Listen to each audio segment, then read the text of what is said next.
When he talked about the sky, he was talking about balance. But when he talked about the earth, he's talking about beauty. You notice the difference? The sky was about what? Balance. And the earth is about beauty. This is really important. And because from balance, you get a sense of responsibility. And from beauty, you just get appreciation. Rahman.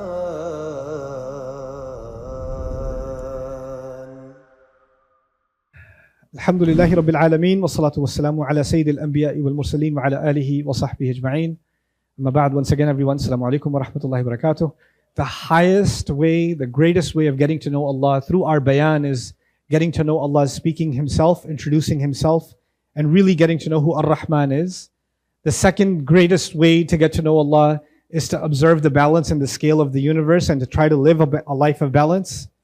Then the third is where we're getting into now, in ayahs 10, 11, and 12. وَالْأَرْضَ وَضَعَهَا لِلْأَنَامِ, and the earth, He laid it down for all creatures. So the word anam, instead of going through the exhaustive commentary, I'll summarize what the Mufassirun have said here. The first thing they've talked about here is, he talked about the sky being raised, and now he's talking about the earth being laid down. So rising and bringing down, there's a contrast between the earth and the sky in the language that's being used. The other thing is, wada'a is the second usage. The first one was wada'a al-mizan, right? He laid down the scale. Now he's saying wada'aha lil-anam, a very different meaning now. Wada' this time means to humble, to put to service. خَفَضَ لَهُمْ جَعَلَ تَحْتَ أَقْدَامِهِمْ. And so Allah put this earth, laid it down, humbled it, lowered it, surrendered it for the benefit of anam. So what in the world is anam? Anam includes human beings. Anam includes all living animals. All species can be counted as part of al-anam. That's actually, and it comes from, it's related to the word numu in Arabic and nam in Arabic, which means growth. Anything that grows, anything that actually nurtures and moves can be part of al-anam. So Allah is now saying that the earth was made a place where all manner of species can find a habitat. There are animals that exist under sub-freezing temperatures. Allah created a habitat for them. There are animals that need dry climate. Allah created a habitat for them. There are animals that we don't even know exist that are at the bottom of the ocean. They're part of anam, right? Where we've never even been able to reach. Our submarines can't go that low because they can't handle that kind of weight, right? And yet Allah created in this earth all kinds of creatures and laid out a rizq for all of them. But why talk about that when the subject was human beings? This is the point of contemplation here. That the tafsir of this ayah is very easy. He laid this earth down for all creatures to have a place to exist, to have nurturing, to have shelter, to have a habitat, right? But why do I need to know that? I need to know that because I'm going to compare myself to all of them. I'm going to compare myself to all of them. Did He give me what I need to survive on this planet? And did He give them? Yes, but He didn't just give, He gave them a means to survive. But He gave me much more than a means to survive. Like, Allah did not just provide me with protein and carbohydrates and essential sugars and fats, and I can just survive, right? Because I could have survived without an orange or a strawberry, and I could have survived without chicken, or there could have been, if you've ever been in a hospital, if you've ever had to been given like hospital food, right? Because you're about to go through some kind of surgery, or after surgery, they're providing you these nutrients with these shakes or whatever they give you, and it tastes like basically what your car tastes when it gets an oil change, right? But you're surviving because you're drinking that stuff, but it's disgusting. It's absolutely horrifying that you have to drink and consume that stuff, right? But actually, you didn't need good taste to survive. You didn't need to see something look good. Like, okay, we need protein, right? Well, cockroaches have protein. Spiders have protein. Ants have protein. Grasshoppers have protein. We could just crush all of them and put them in a blender and get our protein intake. I mean, as disgusting as that sounds, at the end of the day, nutrients is what the body needs to survive. By the way, are there other animals that eat bugs, that eat, gunk and eat whatever to survive? Are there other animals that eat dead to survive? They do. And that's a system Allah created for them, right? The animals, like fish, for example, breathe and live in the same water that feces is in. This is how Allah made them. But then He made me and He made you, and we got standards. The horse, when you put hay in front of the horse, it doesn't say a little salt at least. It just eats it. And how does it eat it? It eats it off the ground. Would you and I ever accept eating something off the ground? No. By the way, if we did, we probably would still survive. But it's beneath us to eat off the ground. In fact, if you saw a fruit on the street and it was peeled, like a banana that's already been peeled, would you touch it? No, you wouldn't touch it. It needs to be packaged properly for me to eat it. When you compare what Allah created for the rest of the species on this planet, and then you compare it to what we enjoy on this planet, then you realize something. Allah didn't have to do that for me. Because He didn't do it for the rest of them, and He could have done me the same way He did for all of them. Isn't that possible for Allah to do? وَالْأَرْضَ وَضَعَهَا لِلْأَنَامِ. Anam includes human beings. So there's a necessary comparison that happens inside of this ayah. But then when He says وَالْأَرْضَ وَضَعَهَا لِلْأَنَامِ, He then adds, actually I'll read this Urdu commentary to you. और ज़मीन को अनाम के लिए वज़ा करने का मतलब ये नहीं है कि वो सबकी मुश्तरक मिल्कियत हो और सियाक इबारत भी, ये नहीं कह रहा, बल्कि कलाम का मुद्दा इस जगह कोई माशी ज़ाब्ता बयान करना है। यहाँ तो मकसूद दरअसल ये बताना है कि अल्लाह ताला ने इस ज़मीन को इस तरह बनाया और तैयार कर दिया कि किस्म किस्म की जिंदा मखलूक़ात के लिए रहने, बसने और ज़िंदगी बसर करने के लिए के काबिल हो गई। ये आपसे आप ही ऐसी नहीं हो गई है। Allah made this home for all kinds of species because they weren't able to just live here on their own. Allah created these habitats for them. खालिक के बनाने से ही ऐसी बनी है. It's because God made it this way that it's this way. If the sun never set, if the sun was always there, then you would just take it for granted. You wouldn't even know what darkness is. You just wouldn't know. You don't know that exists. You know what? Allah's rizq is always there. It never sets. It's always there. And the fact that it's always there makes it the most invisible. Winter isn't always here.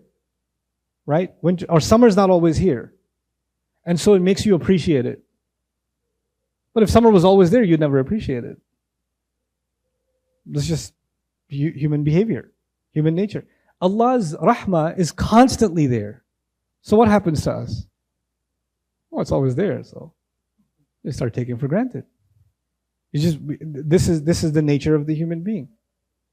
Anyway, so وَالْأَرْضَ وَضَعَهَا لِلْأَنَامِ فِيهَا فَاكِهَةٌ. Okay, now the subject is changing. Everything was about all the other species. Now He says, in it there is fakiha. What is fakiha? Ismun lima yu'kalu tafakkuhan. Something that is eaten for joy. Something that's eaten. Fakiha in Arabic actually means to smile, to be happy. There are some things you eat that is the moment you eat them, what happens? You could be like a really grouchy, nasty person. But even you, when you have the right kind of strawberry, or the right kind of orange, or the right, you just have the right kind of fruit, you're just like, that was good. Just one bite of fakiha is delicious fruit that makes you smile when you eat it. It just makes you smile. Fakiha. And all kinds of fruit. Fakiha means all kinds of fruit. This is why إِذَا طَابَتْ نَفْسُهُ بِالْحَدِيثِ وَالضَّحِكِ. Actually, when you feel good with laughter, like you eat and you're like, oh, so good. Like that kind of thing. You know? That's actually fakiha. And by the way, did Allah have to create food that's a fruit that's delicious to that extent? No, He didn't. You're like, I don't even like fruit. Okay, but you eat fruit flavored ice cream, you eat fruit flavored yogurts, and you don't like fruit. There's fruit in everything you eat, everything you enjoy eating. And when you eat that stuff, there's just this joy that comes on your face. Like my father-in-law, he's so sweet. He knows I have a weakness for certain kinds of yogurt. And I'll just be sitting there, he'll just bring me the yogurt. And then he just waits to watch me take the first bite because he knows what happens to my face. Like, oh my God. You know, that's fakiha. And then he says, one nakhl. Okay, this is where things get really interesting. And he says, and palm trees. All kinds of fruit, not to mention palm trees. By the way, are we now only talking about survival, but are we adding joy to this now? So fakiha is about taste. Nakhl, palm tree, or date palm, is actually not just about taste, it's also about beauty. And palm trees weren't just beautiful to the ancient Arabs, they're beautiful to Floridians and Californians and Hawaiians, and you know, they're beautiful in the Khalij, they're beautiful by coastal areas. Palm trees are actually a symbol of relaxation, joy, comfort, you know, anywhere you go. You know, and people that live in areas where you don't get palm trees pay extra to get a palm tree on their front porch just so everybody will say, whoa, you got a palm tree? You know? Allah says, it's a symbol of beauty. But of course, it's also very particular to the Arab, isn't it? So this is something you're going to have to note now. Surah Rahman will mention things that are very particular to Arab taste. Like, of course, Allah could have mentioned mangosteens here from Malaysia. You know, He could have mentioned mangoes from Pakistan. But He doesn't. He mentions palm trees, date palms. Why date palms? Because it's particular to who? The Arabs. And we're going to have to... Quran is for all of humanity. So why is it particular to the Arabs? That question will get... that mystery will start getting unresolved and getting opened up as we go through the surah. Because we're going to see a bunch of things that are very, very Arab specific inside this surah. So, وَالنَّخْلُ ذَاتُ الْأَكْمَامِ. By the way, fakihatun is open-ended. It's nakira. There's no al on it. It's not al-fakihah. It's fakihatun. All kinds of fruit. Many, many fruits. But nakhl is very particular. So he specifically highlighted the palm tree. So there's something very particular being called out here. I wanted to show you this picture so you appreciate. This is the easy way to understand the ayah. Dhatul akmam. He said, وَالنَّخْلُ dhatul akmam. Dhatul akmam means possessing covers and bunches. The date is not just, Allah created it in a way that the packaging of it is hanging and it's inside of a cover and you peel the cover and then you eat the date. So Allah is highlighting in this ayah, He could have just said He made fruits for you to eat. But He said delicious fruit that makes you smile. Then He said, He could have just said He made palm trees. He said, no, palm trees that get filled with these bunches with covers on them. Referring to the peel of the fruit. Like the peel of the banana, the peel of the orange, the peel of the watermelon. Right? Now, what do you know about those peels? Beautiful color, incredible smell, nutritional value for the earth, if not for you. You can throw the orange peel into the ground and it will feed the earth. If human beings make food too. We make like chocolate and wrappers, and if you eat a Snickers and you take the wrapper and throw it into the earth, what's it going to do? It's going to poison the earth. It's going to poison the ocean. You take an orange peel that Allah made, Allah's given candy, and you take the orange peel and you throw it on the earth, what's it going to do? It's going to feed and nourish the earth. Not to mention it has medicinal qualities, other usages. Even the peel has usages. And the idea of the peel, it's protected from bugs, it's protected from disease. You don't have to wash it because it's already been secured by Allah as a washed thing, right? al-akmam. Like, he didn't have to do that. He could have fed me like he feeds the horse.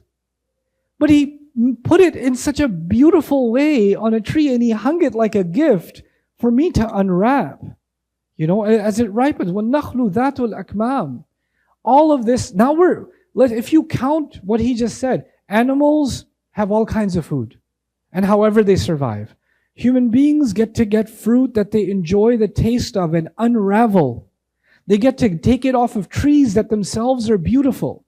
The packaging is beautiful. The colors are stunning and beautiful. I don't know if you guys do this, but it used to be a thing when I was younger, like 1830s. I don't know, this is a Pakistani thing. Maybe it's just a Pakistani thing. Our mothers, they love decorating their dinner table with plastic fruits. Like, what? God knows how many times I've bitten into a plastic green apple. Right? Plastic fruits, plastic plants, right? And of course, to top it all off, remote controls that are inside the plastic wrapping like it's protecting a crime scene. Like, but why do they do that? Because fruits themselves look what? They look beautiful. They look beautiful. وَالنَّخْلُ ذَاتُ الْأَكْمَامِ. Okay, well, if that wasn't enough, and by the way, I'll just read this commentary. وَوَصَفَ النَّخْلِ بِذَاتِ الْأَكْمَامِ. Allah described the palm tree with possessing these bunches and these covers. وَصْفٌ لِلتَّحْسِينِ. A description to add beauty, وَامْتِنَانٍ, and to show how much of a favor He's done to us.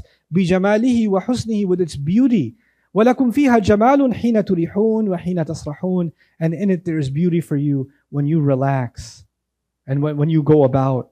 فَامْتَنَّ بِمَنَافِعِهَا وَبِحُسْنِ مَنْظَرِهَا. So Allah is actually now reminding us of what out of His way He went to give us benefit, not just nutritional benefit, but also to look at something beautiful. Because human beings, they don't just want to eat food. The food's got to look good.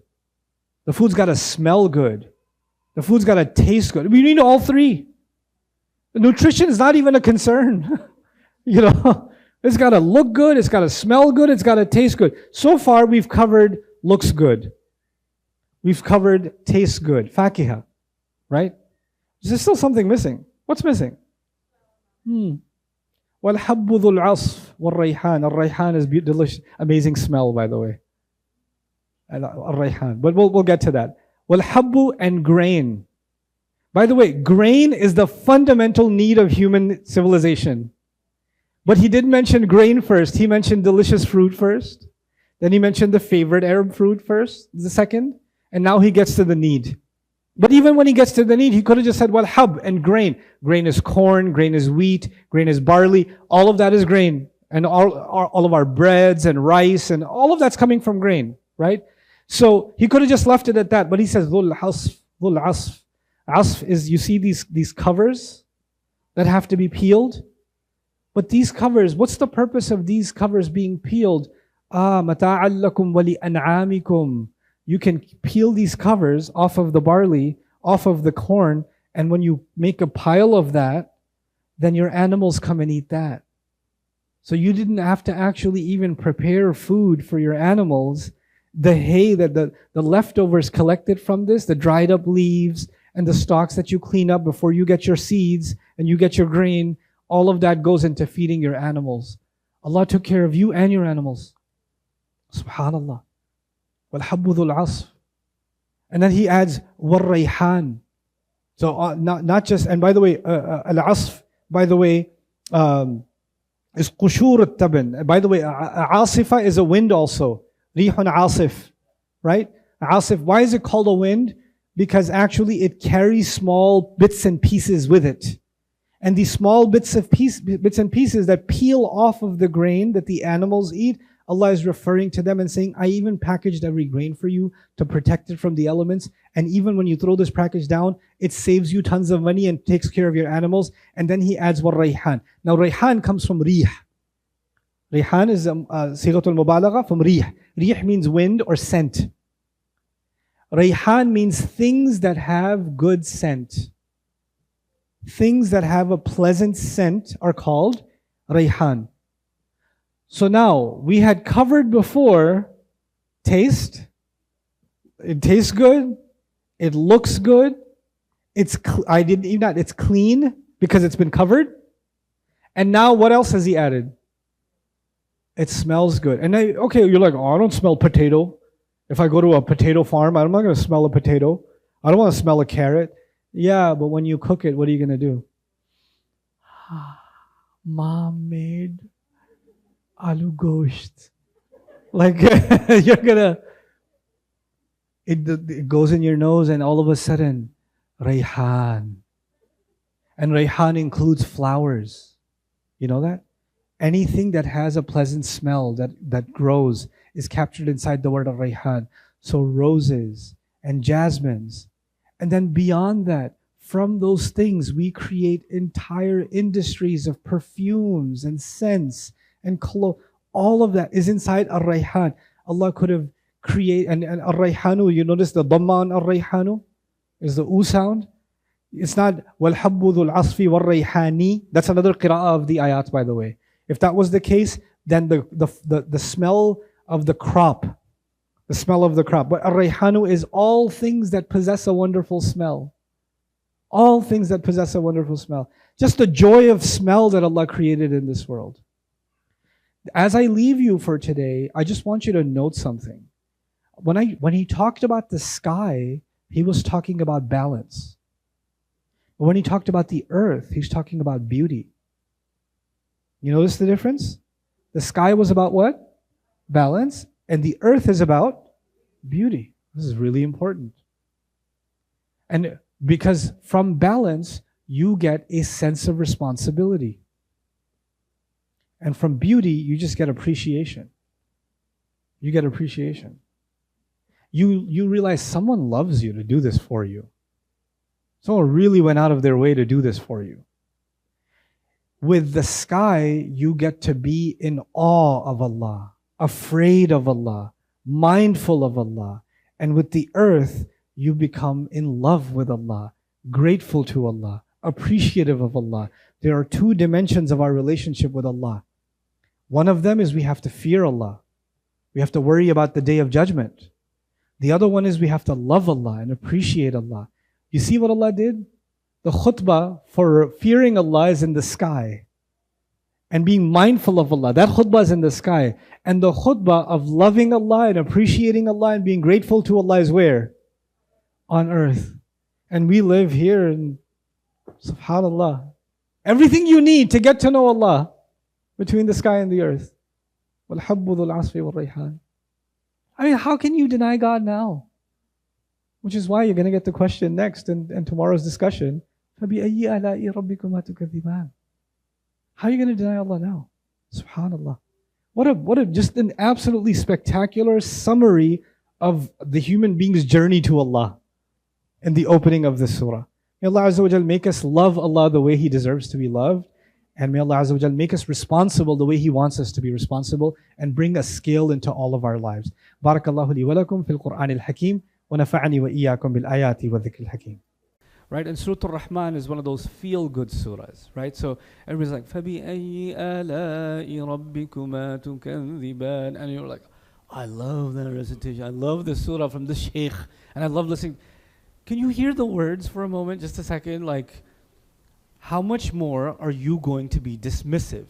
What more are you going to undermine? What more are you going to call a lie? What more? Oh my God. الرحمن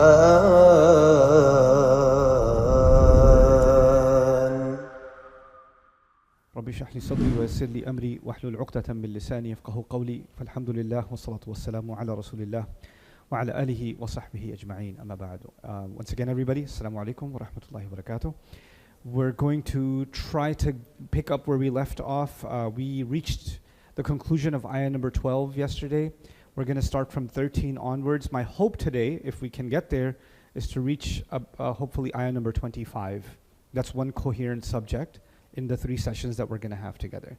But this session, I think we're going to dedicate, if not most of it, then all of it, to this ayah. فَبِأَيِّ آلَاءِ رَبِّكُمَا تُكَذِّبَانِ. Because this ayah is going to come up over and over again. So it's better to just focus on it, understand its role as a pillar of this surah, because it keeps recurring over and over again, understand some things about it, and some key vocabulary and subject matter in it, and that'll help us see its placement as the surah continues. The first thing that comes about when you read this ayah is that the word kuma in Rabbikuma is the second person pronoun, which means both of you. Both of you. And so far, what we saw was He created the human being. He didn't say He created you. He said He created the human being. And He said that He put things on the earth for all kinds of creatures. What I'm trying to get at is everything was in the third person. There was nothing in the second person. Allah wasn't talking to us. He was talking about us. He was talking about the world, but He wasn't addressing us directly, right? So even when He talked about the earth and said, فِيهَا فَاكِهَةٌ وَالنَّخْلُ ذَاتُ الْأَكْمَامِ, He didn't say, وَالنَّخْلُ ذَاتُ الْأَكْمَامِ لَكُمْ. Like that's for you. He didn't add the you in that conversation. And all of a sudden, we're going from the third person to the second person. So this is an important thing, a feature in the Quran called iltifat. And an easy way to understand that in English is transition. Transitions happen from past tense to present tense to past tense, third person to second person to third person, first person to third person. All kinds of transitions happen in the Quran. Sometimes transitions happen in subject. Like in the early part of the surah, we saw there was a transition from the creation of the human being to the order of the cosmos. Right? That was an iltifat also. So there's different kinds of iltifat in the Quran. Those of you that are interested in the subject of iltifat, there's a really nice paper by Professor Abdul Halim from Oxford University. You can search it, I'm pretty sure you can find it, iltifat in the Quran. You can spell it in English, and you can find a really nice paper on the subject to give you an idea of one of the things as you're reading the Quran, as anybody, even if you're reading the Quran in English translation, even if it's a terrible English translation, one thing you cannot get away from is the constant iltifat, the switch that happens. And you should understand some things about why that switch is happening. What's the point of it, right? And what do we learn from it? So here, because we're dealing with one particular kind of iltifat, I'll tell you what it does. This is called, the third person is far away. He, she, they, that's far away. The second person, you, is by comparison closer. So we're going from far to close. This is called taqreeb, bringing close. Now, what's the point of bringing close? Let's ask that question. If I was, and I give the same example whenever this kind of iltifat happens, as a reminder, as a teaching reminder, if I'm upset with my class, I'm a teacher, I'm upset with all of my students because they didn't prepare well for the assignment and everybody failed. And 2 people even cheated on the assignment, right? And I walk into the class and I say, students should be responsible.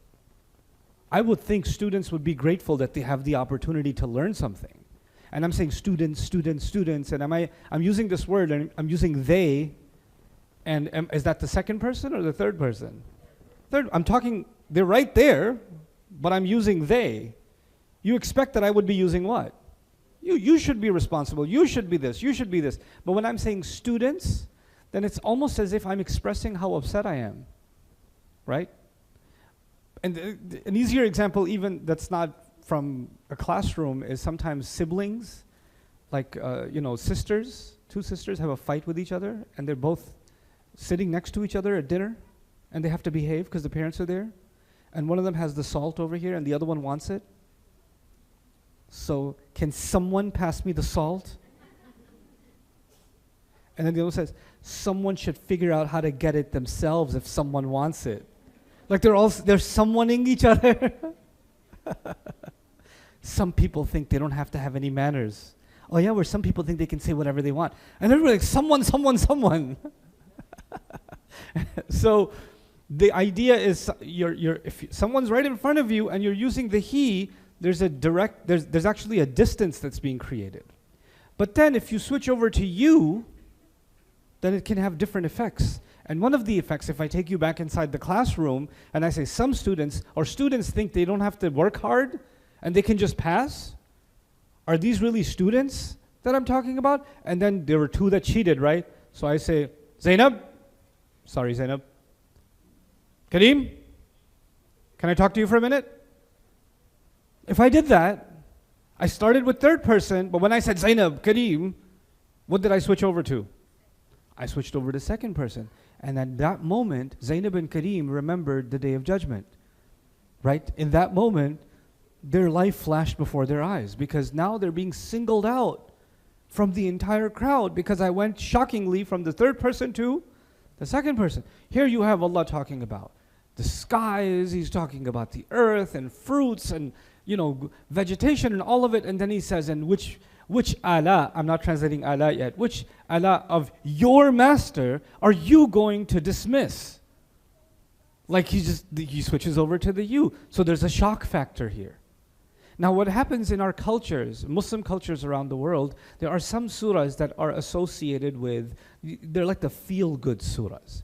Right? And Surah Rahman is one of those feel-good surahs. Right? So everybody's like, فَبِأَيِّ آلَاءِ رَبِّكُمَا تُكَذِّبَانِ, and you're like, I love that recitation. I love the surah from the Shaykh. And I love listening. Can you hear the words for a moment, just a second? Like, how much more are you going to be dismissive? What more are you going to undermine? What more are you going to call a lie? What more? Oh my God. And if you actually study the language of the surah and the repetition in the surah, what becomes very clear is that Allah is actually extremely, extremely angry with some people. You don't say these words. Tukadhiban is not a kind word. It's a very scathing criticism. And I'm reminding you, in the previous surah, nations were destroyed because they did this act. كذبت, كذبت, كذبت. كذبوا بآياتنا كلها. Ad, Thamud, the nation of Lut, the nation of Nuh all before them, and Fir'aun. All takdhib was used for all of them. And in the beginning, when they denied the Prophet ﷺ, Allah says, وَإِن يَرَوْا آيَةً, if they saw any ayah, then يُعْرِضُوا وَيَقُولُوا سِحْرٌ مُسْتَمِرٌ وَكَذَّبُوا وَاتَّبَعُوا أَهْوَاءَهُم. So this is the crime. This is a great crime. And so that crime, and by the way, this is the crime against the messengers in history. The crime against the messengers is takdhib. We're going to dig into that word. We really understand what does that mean. They use the English word belied, or some English translation use denied. Right? First of all, belied, I don't think most of you have ever used that word in your life. So it kind of dismisses the point of translation. And deny is more like inkar in Arabic. And it can also be kufr in Arabic, denial. So takdhib is a little bit, something else is going on inside the word takdhib. So we're going to have to look at that. Okay? So the other thing, of course, here is that the word ala is a unique term in the Quran, rarely used. It's used in Surah An-Najm. فَبِأَيِّ آلَاءِ رَبِّكَ تَتَمَارَى. Right? And here you're seeing فَبِأَيِّ آلَاءِ رَبِّكُمَا تُكَذِّبَانِ multiple times. It's almost as though that ayah got us ready because it's coming. Right? 2 surahs ago. It was a little hint dropped, and now we're seeing that word echo again from what was left in Surah An-Najm. In any case, what we're going to do now is first look at the word lying, because kadhib or kidhb in Arabic is lying. It's really interesting that the Arabic word kadhib, what it has to do with. Remember I told you about secondary meanings, right? So the secondary meanings behind the word lying. Listen to this. Kadhab al-hur inkasar. When the temperature is really hot and finally it breaks and it cools off a little bit, they say the heat has done kadhib, meaning it broke, it got weaker. The heat less, its intensity went down. Kadhab al-ain. If you saw something and you thought you saw it, but actually your eye deceived you, they say your ain did kadhib. Kadhab al-sayr. إذا لم يجد. Kadhab al-wahshi. جرى شوطا. Like if an animal, like a camel, that's supposed to move smoothly, is kind of like really limping or not moving well, then it's doing kadhib. If a wild animal is in the woods that is supposed to prance, but it stops every 2 seconds and checks back, is there something coming after me? Is there something, and it's interrupted in its movement, so it doesn't have straightforward movement, that's actually called kadhib also. So ثم وقف لينظر ما وراءه وكذب القوم السرى لم يقدروا عليه. When people used to go for journeys and they couldn't go on anymore, they got too exhausted, or their stamina and their supplies and their energy broke, they can't move forward, then they say that this nation has done kadhib. So before we talk about it has to do with lying, it seems to have something to do with not having enough strength or your stamina breaking, or the intensity lessening. This is why they say ما كذب من ثنى وما جبن وحمل. They say someone who was brave and did not get scared and didn't break their commitment is someone who didn't do takdhib. And someone who carried their responsibility, didn't do takdhib. So the decline in intensity, inability, losing toughness, cowardice, misconception, and looking for convenience. These are the meanings behind the word lying. And it gives you a really interesting insight, before even Islam, how the ancient Arabs used to think about lying. Like, what was in their mind when why does somebody lie? When somebody lies, when they look for, when they're weak, when they don't have the stamina to stand by the truth. And when they're calling someone a liar, they're saying that person is weak. That person doesn't have something strong to stand on, right? So it's also, lying is associated with convenience. I'm going to lie because that's the easier thing to do. I don't have the energy to tell the truth. I don't have what it takes to deal with the consequences of telling the truth, right? So this is kind of behind the story of lying. Now, what are some good words in English? Maybe not one word, but what might be some good words that we can use to get the idea across of what takdhib means? It's not kadhaba, it's kadhaba. To call someone a kadhib, to consider someone a kadhib. Here would be some of the meanings. You can invalidate someone, you can discredit someone. So I want you to know what I mean by each of these. Invalidate means hey, this guy says he's a doctor, he's not. Or this guy says, or this one says, they have proof for this, they don't. They're making it up. So I'm invalidating their argument and I'm invalidating them. Discrediting means this person is not the kind of person you should be listening to. So this is discrediting. Undermining is, yeah, they're saying a lot of things, but I mean, seriously, you're going to listen to this person? This is a weak person to listen to. Their arguments are weak. They themselves stand in a weak position. Negate is someone who, I don't even want to hear what you have to say. I'm going to just negate them altogether. Downplay is the idea of just underestimating somebody. That's also a form of takdhib, because you consider it weak. Consider them weak. Impugn is a rarely used word. I know you guys aren't used to big words, but I know there's a lot of young people here, and I'd rather you develop more vocabulary than emojis. So here's a word you can use and impress others, impugn, right? So the thing is, when people learn a new word, they start using it everywhere. Even where it doesn't fit, like pass me the tomatoes. Can you stop impugning? Like, no, that's not what, don't use it everywhere. Use it in the right place. So impugn means to attack something as false, and that's definitely within the meanings of takdhib. So when you impugn the defendant's character, you attack them like in courts, right? They go after the witness and they say, well, if we can character assassinate them, they're not a reliable witness. That's the meaning of impugning. All of this is inside tukadhiban. So what is Allah asking? What ala, again, I haven't translated ala yet, what ala of your Rabb are you going to invalidate? Are you going to discredit? Are you going to undermine? How many more ala of your Rabb are you going to negate and downplay and accuse to be false? All of that is inside tukadhiban. And this is actually capturing the attitude and the opinions and the campaigns of the enemies of the Prophet ﷺ and the larger community in Makkah at the time. Now, we're left with the word ala, which in most translations, I'm going to ask you guys, in most translations, what do they say ala means? Signs, blessings, favors. Favors is probably a very common one. How many more favors of your master will you deny? Here's an interesting thing. I won't read all of the Arabic here. I'll give you the gist of it, okay? There are some bones in the body on which the entire body rests. Okay, so if those bones get injured, you basically can't function, right? Look, for example, your spine, right? A spinal injury is a deadly injury, right? A neck injury can be a deadly injury. But an injury to your elbow, you can survive. An injury to your wrist, you can survive, right? So the hip bones are actually called ilia, because if a hip injury can turn into a lower spine injury, or if your hips have misaligned or you've broken them or something like, you can't even walk anymore. Similarly, ilia is used for the plausible thumb. The muscle here is called Ilya in Arabic. Why? Because interestingly, I found this out when I was in Dallas talking about ala, because I was teaching Surah Al-Najm there, and I was discussing the same word. فَبِأَيِّ آلَاءِ رَبِّكَ تَتَمَارَى. So I met with some doctors afterwards who heard me explain, and they said, this muscle right here, it distinguishes human beings from all other species. Because of this muscle, we can move our thumb in 360 degrees. We can't do that with other fingers in that way.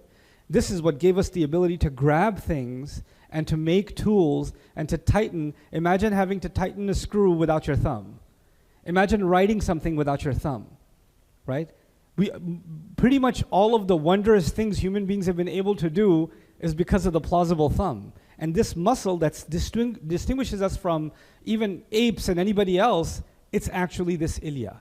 Similarly, Ilya, the singular, is used for the calf muscle. And our calves are different from all the other species because we're able to stand upright. We have this ability to move and function in a way that other species don't because of these unique parts of our body. And they're associated with Ilya. So that's one of the first origin meanings of the word, parts of us that make us capable of unique function. Right? The parts of us that make us capable of unique function are Ilya. Now, this is a note from an amazing scholar, Hamiduddin Farahi. Hamiduddin al-Farahi is an Indian scholar, rahimahullah, died in the early part of the last century. And he wrote 45 books, and he only wrote them in Arabic. There's, I think, 2 of them he wrote in Persian also, and 1 paper in English also. But he predominantly wrote in Arabic. And for those of you that are versed in the Arabic language, you should look him up. And you should read his stuff. You will really enjoy it. His books are absolutely incredible. Really remarkable work. And every one of them is a masterpiece of Arabic literature. Hamid ad-Din al-Farahi. Al-Farahi. Okay? Hamid ad-Din al-Farahi. So you might have noticed when I give khutbah, I use Arabic that's a little bit different and off standard. Alhamdulillahi khaliqil wujudi min al-adam wa ja'il al-nuri min al-dhulam. When I use that, that's actually one of the intros to one of his books. That's just how he praised Allah. Right? So he just had this unique, really poetic way of praising Allah. I really liked one of them, or 1 or 2 of them, so I memorized them. But anyway, so he was a scholar that was working quite extensively on the Quran, and he wanted to reinvestigate certain words of the Arabic language that are in the Quran where he wasn't satisfied with what the Mufassirun had said. Like the Mufassirun had an opinion, and what happens sometimes in our tafsirs is there's an opinion, then that opinion becomes popular, then later tafsirs assume that that's already been figured out, so they don't reinvestigate it, and that just gets carried on, passed on, and then it reaches us, and he says, no, I want to reinvestigate. So he looked into the word ala. And I'm really glad that he did. This is one of the few words that he actually did a lot of investigation into. He was able to write a commentary on 9 surahs before he passed away, rahimahullah.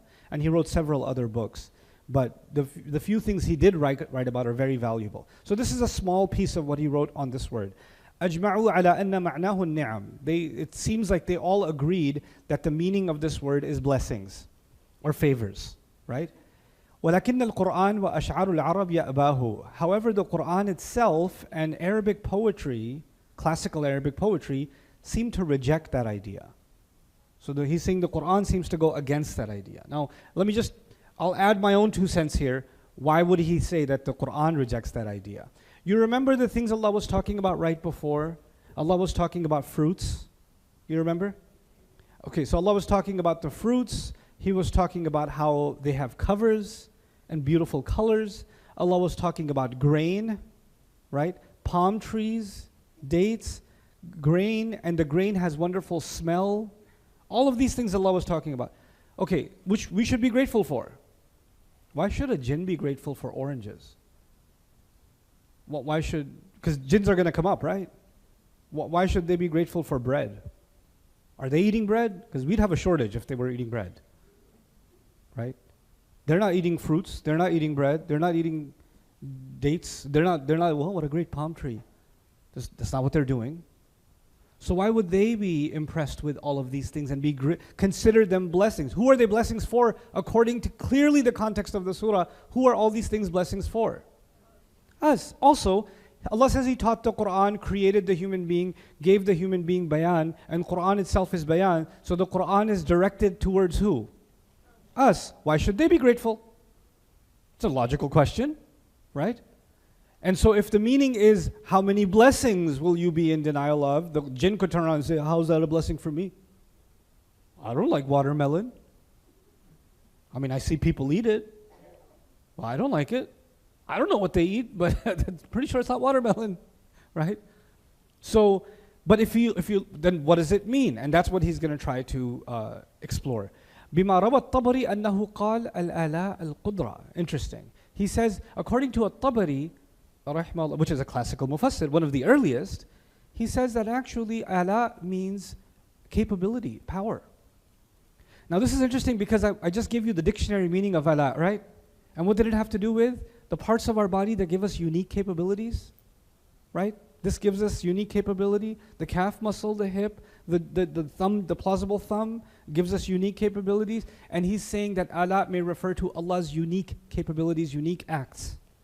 Then he says, الظاهر أن معناه الفعال العجيبة.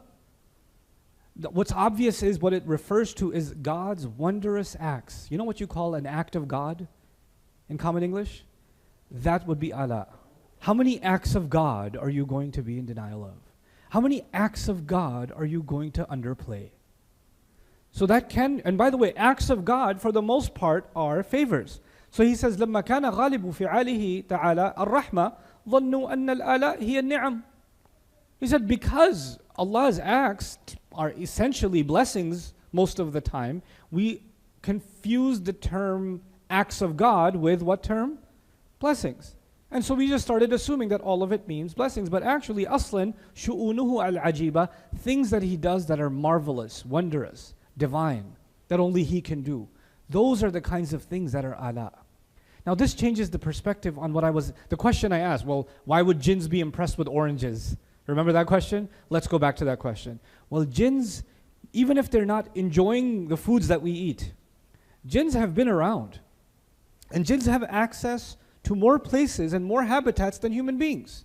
You know, there are places that are uninhabitable, or human beings have not yet fully explored the depths of the Amazon, for example, or the bottom of the ocean, and the species, and there may be caves and underground, tunnels and all these places that human beings have no way of getting to, but jinns can get there. There are places inside of a mountain that we can't get to, but they can get there. You know that, right?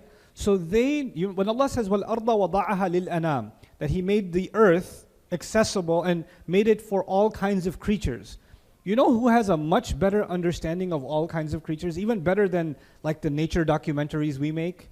The jinns have way better perspective, first-hand perspective on all of the species here. Plus, on top of that, they have access to beyond this earth because they travel around, right? So they have, from what Allah tells us, they have more access and more view of the universe than we do. And they have more view of the planet than we do.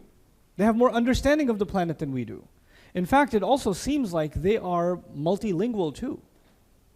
It seems like they understand every human language too. Like they are, and I get that from what Allah says in Surah Al-Ahqaf.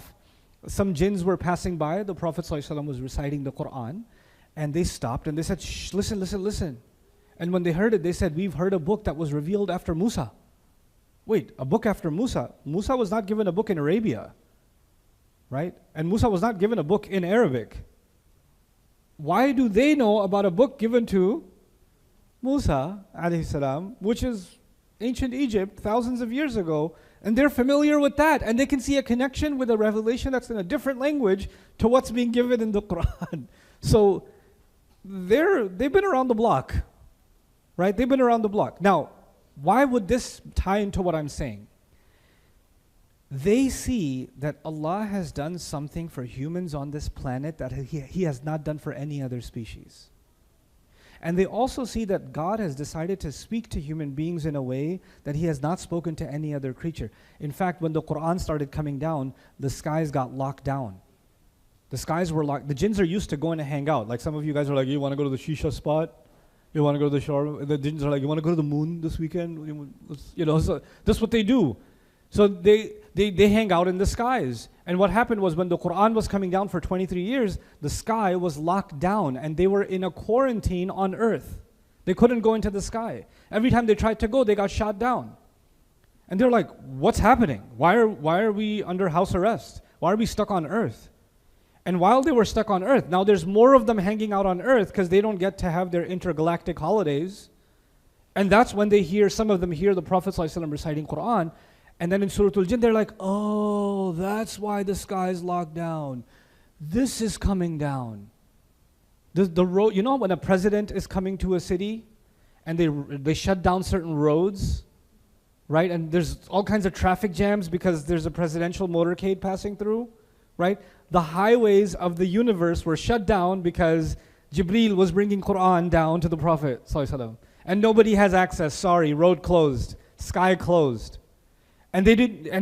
Why is the sky being closed? Why is everything closing in on the earth? Is the earth about to be destroyed? Asharrun urida biman fil ardi? Is there some harm that's intended for this world? We had no idea. Am arada bihim rabbuhum rashada? Or did God intend some kind of special guidance that's coming for them?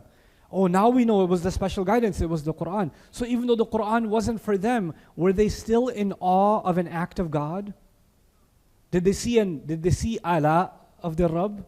Yeah. Do they get to see, when we appreciate the order and the organization of the cosmos, sitting here developing tools with which we can look into the universe, do the jinn have more direct access to appreciate the order of the heavens and the cosmos? Oh yeah. Oh yeah. And can they compare how we eat to how every other species eats, and how we live to how every other species lives? And do they not see that something special is being done for human beings? They can. So then with this framework, now the word ala makes complete sense for human beings and for jinn. Even if it's not a favor for them, it's something for them to be in awe of what's being done for human beings, right? And this is actually, it plays into something else too. Why are they so special? I mean, all this for these dirt creatures? Why for them? I mean, we don't even need a spacesuit. We don't need to spend billions of dollars to go up into space. We can go wherever we want, and we don't get this kind of privilege. So they might get some kind of an inferiority complex, right? Wait a second. The jinns might get an inferiority complex. That sounds like the story of Adam alayhi salam, right? Because Adam alayhi salam was given superiority. And now on this planet, human beings have been given what? Superiority. Who's building on this earth? Who's developing on this earth? Right? I remember I told you there's an undertone of the story of Adam alayhi salam in the surah. Now the jinns, the ones that follow Iblis, they hate human beings. They hate that we get this privilege. They hate it. Because they constantly see themselves in comparison. So, and they can't stop the privilege from coming. So one of the things they can do is, well, if I can just prove that these guys are a bunch of losers and they're unworthy of the gifts that they've been given, then I think we're going to be in a good place. So our campaign is not to fight them and to destroy them. Our campaign is going to be to make them just like us so we can show God these people didn't deserve it. And how can you do that? Well, you can do that when you say, before Allah, Allah creates the most magnificent creature, the human being. Then He puts the ruh inside that creature. And then Iblis comes along and says, what's the big deal? Sajda for this? This is just dirt. I'm not impressed, Allah. All the angels might be, I'm not impressed. And He wants the human being to develop that attitude, I'm not impressed. The planet, I'm not impressed. Fruits, so what? The sun and the moon, big deal. Oh, the universe, Quran, I mean seriously. This attitude is actually a carbon copy of what Iblis had towards human beings. And he wants that attitude for human beings to have towards Allah. And you know what? One of the ways to describe that attitude is takdhib. It's undermining something, dismissing something, being condescending towards something. And so something wondrous Allah is doing, and you're just like, So what? Big deal. This is within the meanings of the word. I don't know what I did. Okay.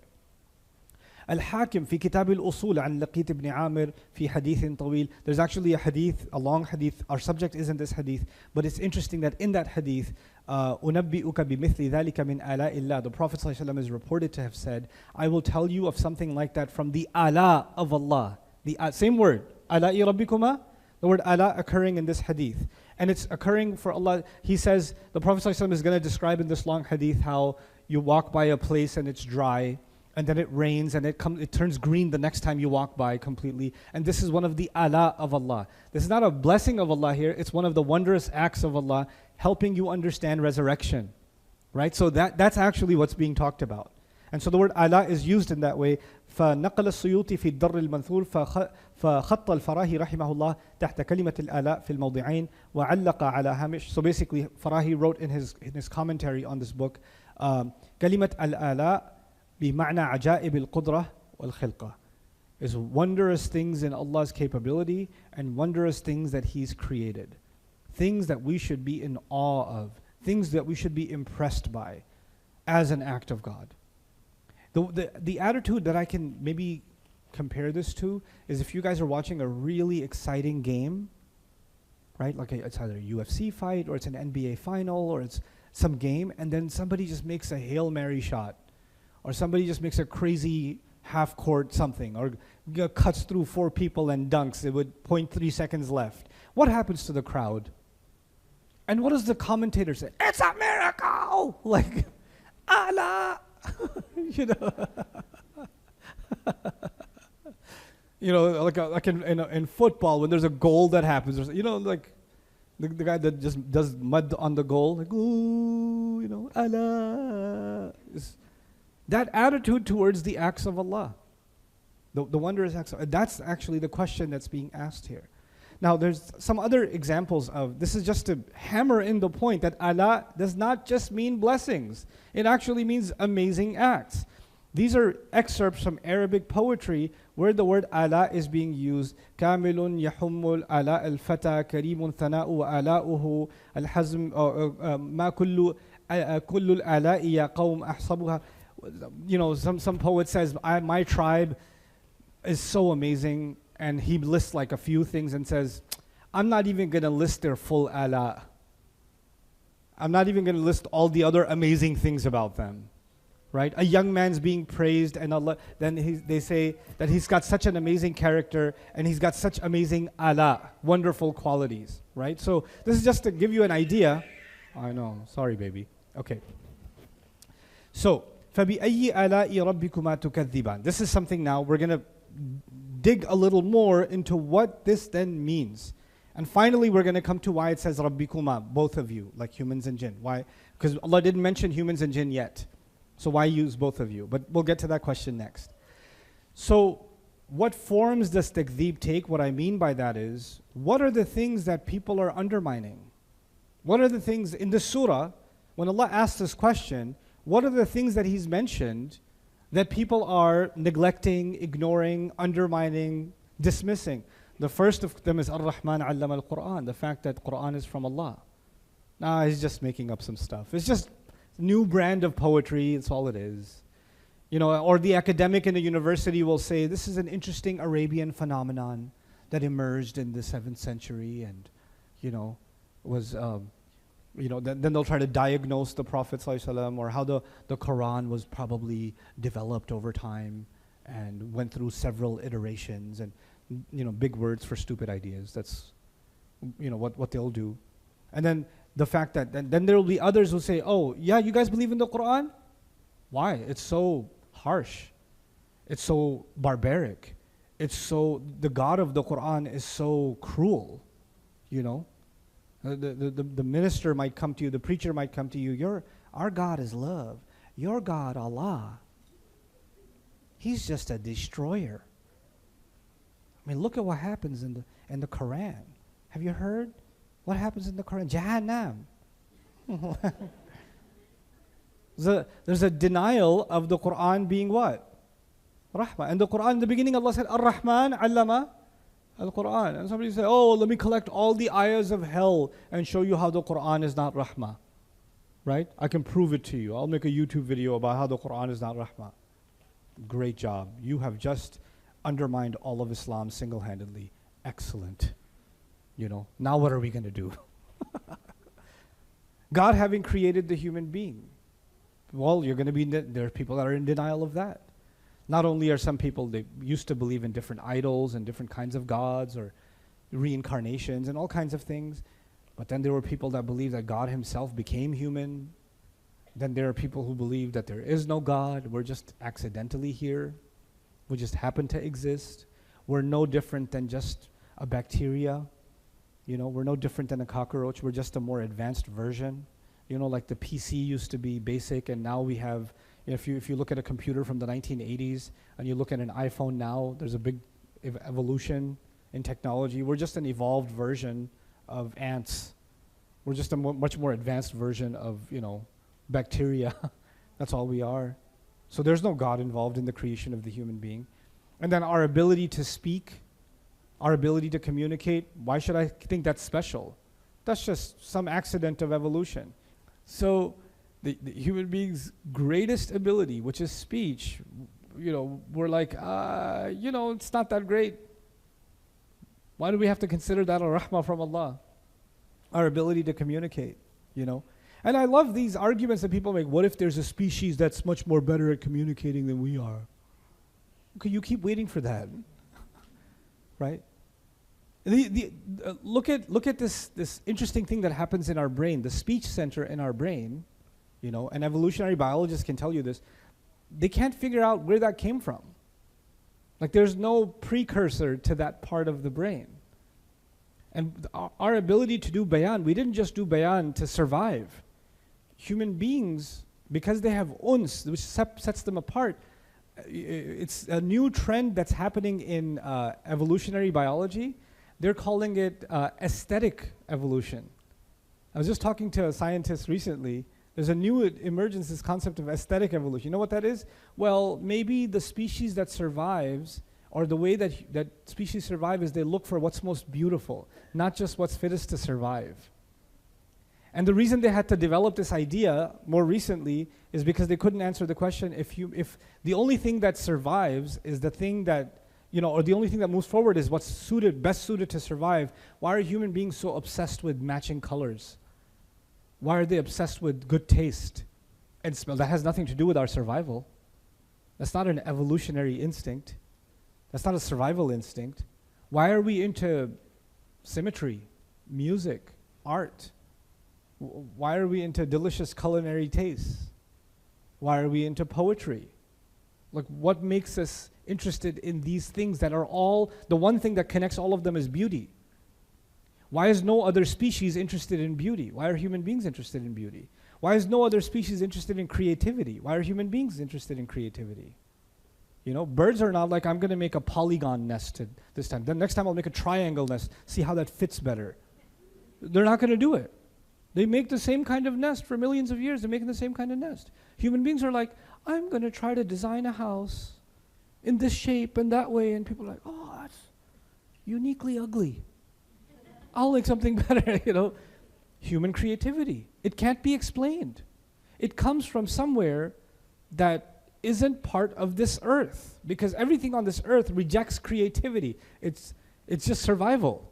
Everything else is about survival. Human beings, we're about creativity, because our ruh it was endowed to us by the one that is the most creative of all, Allah, and the most beautiful of Allah. Inna Allaha jameel yuhibbul jamal. And He put in us a sense of beauty. And when He entices us towards Jannah, He describes the beauty of Jannah. And when He entices us away from hellfire, He describes the ugliness of hellfire. Why are we inclined towards beauty and inclined away from ugliness? That's uniquely human. But then the people are going to do takdeeb. They're not even contemplating on themselves. The sun, the moon, the stars, and all life on earth are subject to divine order and submission. There are people that are just going to not look at that, not think about that, not contemplate it. The world has been made beautiful particularly for humans. It's been made for survival of everyone else, but made beautiful for us. All of this, you're not just denying one thing. You're not just undermining one thing. You're undermining a whole bunch of things. But practically speaking, why would someone do that? Why would someone do that? The top of the screen I'll describe later. The bottom of the screen I'll describe first. There are 4 kinds of signs that have been described so far. The signs of revelation, allama al-Quran. The signs of ourselves, خَلَقَ الْإِنسَانَ عَلَّمَهُ الْبَيَانِ. That's ourselves. The signs of the heavens, which is, السَّمَاءَ رَفَعَهَا وَوَضَعَ الْمِيزَانَ أَلَّا تَطْغَوْا فِي الْمِيزَانِ. And then the signs of the world around me. The fruits and the goods and the animals and the planet, right? Now the thing is, what kind of person doesn't even have time to think about or dismisses Allah's words? Someone who lacks humility. What is that? What is this book going to give me that I don't already have? I have better places to get my information. I know better. That's a form of arrogance, isn't it? There's a lack of humility that keeps people from coming towards Allah's words, So Allah describes this arrogance towards His words in other places, like Surah Al-Ahqaf. Then if you're thinking about yourself, like He says, خَلَقَ الْإِنسَانَ عَلَّمَهُ الْبَيَانِ. Why don't we contemplate ourselves? Like if I think about what ability I have, what I'm made of, how I've been made, how complicated I am. Actually, this is one of the most confusing things you can do and deeply spiritual things you can do is just take a walk and think about yourself. And not think about your feelings and what somebody did to you. I'm not talking about that. Actually think about yourself. Like, what am I? It's easy to answer, who am I? Norman. Oh, what am I? Am I just a composite of flesh and bones? Is that all I am? Am I just a name that was given to me by my parents? Is that all I am? Am I just a collection of my experiences in life, like the therapist will tell me? Is that all I am? Am I just a series of traumatic episodes that lead me to be the messed up thing that I am now? That's all I am? It's just a bunch of experiences? Am I just a composite of my memories? That's all I am? Is there something more to me than my emotions and my physical being? Is there something heavenly inside me that's beyond even the 7 skies, that was poured into me, that longs for something greater? Is that also me? There's parts of me that are so dark and so low. There's parts of me that are so depressed and so meaningless. There are parts of me that are so animal. And there are parts of me that are so spiritually elevated. That's also inside me. And I'm all of those things at the same time. I'm pretty complicated. That's pretty complicated. I'm someone who wants to contemplate the Quran and wants to play the newest game on PlayStation. All at the same time. How am I all of these things at the same time? Who made me this complicated? Who made me this? It's a profound thing to just, if you just contemplate that about yourself. Just خَلَقَ الْإِنسَانِ and عَلَّمَهُ الْبَيَانِ. I would become and you would become so much more self-aware. But you know who doesn't have time for self-awareness? People that are just indulged and like distracted all the time. You're so focused on things that don't matter. You take a part of yourself, like your feelings. You take a part of yourself, like your entertainment or your appetite or your urges. You take one piece of yourself and you let that invade yourself. And the other parts of yourself, you become blind to them. You don't even think about them anymore. And so that's another kind of takdeeb. We do takdeeb of ourselves. We undermine ourselves. Then Allah says of the heavens, who has time to think about the order of the cosmos? We're sitting here discussing the order of the cosmos outside of this conversation. When are we going to sit and think about the stars? And think about the moon and the sun and contemplate that? I got work. I'm going to think about traffic on the Jersey Turnpike and whether or not I should take the Garden State Parkway. That's what I'm going to think about. I mean, we got daily things to think about, groceries to think about, bills to think about, friends and hangouts to think about. We're so lost in our world, we don't have time to look up. We're always looking down. Who has time to look up? And so we've become thoughtless, not thoughtlessness as in insensitive, but we're not people of thought anymore because we're engaged in so many mechanical, thoughtless activities that makes us thought. That's another kind of takdeeb. And then the world around me. I actually put a new term that I just learned, main character syndrome. The world around me is, when it revolves around me, then I'm suffering from main character syndrome. If you're sitting in a gathering and someone's saying something, like, hey, yeah, I just, how are you doing? I'm good, I just came back from a trip. You're like, I went on a trip once. I've been on lots of trips. You know what that is? For 15 seconds, somebody else was the main character. And you could not tell, you have to be the main character. You have to bring everything back to yourself. Somehow it has to revolve around you. And when that happens, you cannot appreciate anything around you because everything has to appreciate you. Right? You just become so egocentric and so focused on the self that you become blind to everything, and you develop a sense of entitlement. A sense of entitlement. And this is taqdeeb. We're talking about the taqdeeb of the kuffar, which on top I've written the external and the internal, right? The external taqdeeb is when they verbally spoke against the Prophet ﷺ and denied all of these things. Internally, if their heart rejects it too. Because by the way, some people internally accepted it and externally rejected it. Like Walid ibn Mughira. Internally he accepted Islam. He was impressed with it, but he realized if he openly accepts Islam, he's going to lose his position. So he became one of the most active campaigners against the Quran and against the Prophet ﷺ because he knew that's not good for me. You know, like you have a lot of TV show pundits that spew a lot of nonsense, but actually it's known, a fact of life. They don't believe any of the stuff they say. But they do it because it pays the bills and it gets them ratings and all of that stuff, right? So they're saying it because they're pandering to the crowd. And that money or that fame or that popularity or whatever, the clout, that's more valuable to them than their commitment to the truth. That existed back then too. That's also taqdeeb. That's also taqdeeb. And we should know when you don't have to, if somebody was debating with me and I know the reason they're debating with me is not because they disagree with me, is because they're trying to impress their audience, then I don't have to debate with them. Because their arguments aren't even genuine.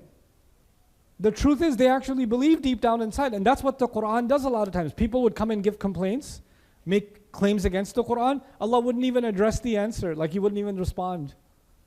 He said, they say this, they say this, they say this, ignore them. We know what's really going on inside them. We know what their real intentions are. SubhanAllah, Allah diagnoses the inside. That's also taqdeeb. But what does this boil down to for you and me practically? Before I come to the next ayah. Today, this session is just about this ayah. Really what it boils down to is appreciation. If I was to summarize the juice, what this statement comes down to, it's appreciation. Appreciating Allah as Ar-Rahman, appreciating the Quran as Ar-Rahman, appreciating the fact that I've been created as Ar-Rahman, appreciating the ability of speech as Ar-Rahman, and each one of them results in something. If I appreciate Allah as Ar-Rahman, if I acknowledge that deep down inside, then the thoughts I have about Him are going to change. I'm not going to see Him in a negative light. Now, when do people see Allah in a negative light? When bad stuff happens. When an earthquake like Turkey happens. When an earthquake in your life happens. Then you see Allah in a negative. Why did Allah do this to me? Why does He hate me so much? Why does He let this bad person get away with it and I have to pay the price? How come they did this, this, this, and this? And they're happy. And I'm the one who gets blamed and accused and hurt and abandoned and all this stuff happens to me, and look at them, they're just walking around happy. You know, this happened last night. I woke up in the middle of the night thinking about this jinn and human thing that we're going to be studying, and an ayah came in my head and I started reading about it. It's about Ayyub alayhi salam. And Ayyub alayhi salam said something so strange. He said, he turns to Allah, he says, Inni massaniya shaytanu bi nusubin wa adab. The devil has touched me. The devil has touched me with exhaustion and with pain, with torture. So he's a prophet, right? How can a prophet be touched by who? The devil. So we have to understand, what does he mean by that? What does he mean by the devil has touched me with exhaustion? What this implies is a couple of things. One of them that I want you to know for this discussion is that when a person is exhausted doing the good thing, when they're exhausted, doing the right thing is exhausting. It's exhausting. And nobody around you appreciates it. They don't see that you're doing a good thing. And they keep undermining it. The shaitan comes, he doesn't just come to you. First, he comes to the people around you and says, say something that will completely demotivate this person. Say something that will break their heart. Say something that will crush their soul. Right? And they're not saying it deliberately. The shaitan kind of just whispers this idea to them. And here you were motivated to do something good. Like, for example, here's my favorite recent example. Some lady decides she's going to go to the masjid for Jum'ah. For once, she decided that she's going to pray again. So she braves herself. She gets brave. She puts the hijab on. She goes and she prays. And somebody taps her on the shoulder from right behind after Jum'ah and says, by the way, you're wearing it wrong. Your prayer didn't count. Right? They do that. So shaitan came. First the shaitan came to the lady behind her and said, hey, fix her salat. Let her know her salah didn't count. And make sure other people hear it. So she does it. For the sake of Allah, I'm telling you, sister. Amr bil ma'roof and nahi anil munkar. Since you are a manifestation of munkar yourself, fix your hijab, because that prayer didn't count. Okay? Now the shaitan, okay, he's done his job with this lady. And this woman that took so much effort to come to the masjid, now shaitan comes to her. He says, you see why you shouldn't come here? People are so judgmental. You know, they're just bad for your deen. They're bad for your soul. They're bad for your spirit. You know what? I can't even deal with this judgment anymore. I'm walking out of here. That's why I don't wear hijab anymore. This is my truth. This lady got played by the shaitan, and then the lady in front also got played by who? The shaitan. And they this one thinks they're doing a good thing, this one thinks they're protecting themselves. They both fell for his trap. And you know what shaitan does? The moment you feel exhausted and demotivated, nusub, he comes and hits you. He knows this is a weak point. Ayyub alayhi salam is doing the right, he's sick. He's sick. He's not getting better. He's getting taunts from his family. He's living this miserable existence. And every time he's at the height of misery, Iblis comes and says, so your God loves you, huh? This is how Allah loves you. This is what you get for being a prophet. All those prayers, look at how you are. Look at how coughing up blood. Look at the boils on your skin. Look at yourself in the mirror. Your family thinks you're disgusting. This is what you call rahmah. And he can hear those thoughts. They're not his thoughts. Whose thoughts are they? Who's trying to implant those thoughts in him? Shaitan. And he says, Ya Allah, as I feel exhausted, shaitan sees my exhaustion and he tries to touch me. And he calls on to Allah and says, Ya Allah, no. You know, in masaniya shaitan binusub. Binusbin. This is incredible that he recognizes that in himself. Right? So, we have to develop appreciation. And what that means is the one that will get in my way is actually going to be Iblis. He's not going to let me see that Allah is Ar-Rahman. Every time I'm getting close to appreciating Allah is Ar-Rahman, and I go through any trial, he's going to take that trial and translate it into Allah is punishing me in some way. Allah hates me in some way. Allah abandoned me in some way. And then when it comes to learning the Quran, I don't want to learn the Quran, it's scary. I don't want to learn the Quran. Every time people have even come and told me, every time I start learning the Quran, something bad happens in my life. I've had literally people tell me that. Every time I try to learn the Quran, something bad happens in my life. I was like, really? When the Prophet ﷺ started receiving the Quran, really bad stuff happened in his life too. Every time Quran came, people hated him more. His own family turned against him more. So if something bad's happening in your life, when you start coming towards the Quran, you are walking in some level of the footsteps of your Prophet. Congratulations. Congratulations. This is not cheap to come towards the Quran. You have to pay a price. Why is that a bad thing? But we don't see that. We don't see the appreciation of what price should you have to pay. People pay top dollar to go to a top university. People kill themselves to join the Olympic team. Kill their bodies. Kill their desire to eat food. Kill their sleep habits to join this team. What is Allah asking you to come towards Him? Is He asking you to destroy yourself? And yet we're like, no, it's too hard. This is takdeeb of allam al-Quran. Takdeeb of khalaq al-insan. Takdeeb of my own self. Takdeeb of the way that I was made. Takdeeb of the biggest one is al-bayan. Allah says He empowered human beings with capable thought. But the greatest gift we've been given is our ability to think and articulate. What's happening in the age of technology? Who's doing the thinking for us now? AI is doing the thinking for us. TikTok is doing the thinking for us. And by and large, in the use of technology, we're getting smarter. But in the ability to articulate our thoughts, in the ability to express our thoughts, our ability to read and pay attention to something that's more than 30 seconds without this gifted thumb and the index, the shahada finger. You know? Allamahul bayan. Like, we should appreciate language. How can the tongue that was given, that has the honor of reciting the Quran, is now spending so much of its energy using foul language? Using it, this tongue is now being used for slander. It's being used for backbiting. It's being used for lowly, pathetic, disgusting things. That's what it's been used for. This ability to communicate that was given to us for the highest purpose is being used for the lowest thing. How can that be? This is actually the penetrating question that Allah has asked us in فَبِأَيِّ آلَاءِ رَبِّكُمَا تُكَذِّبَانِ.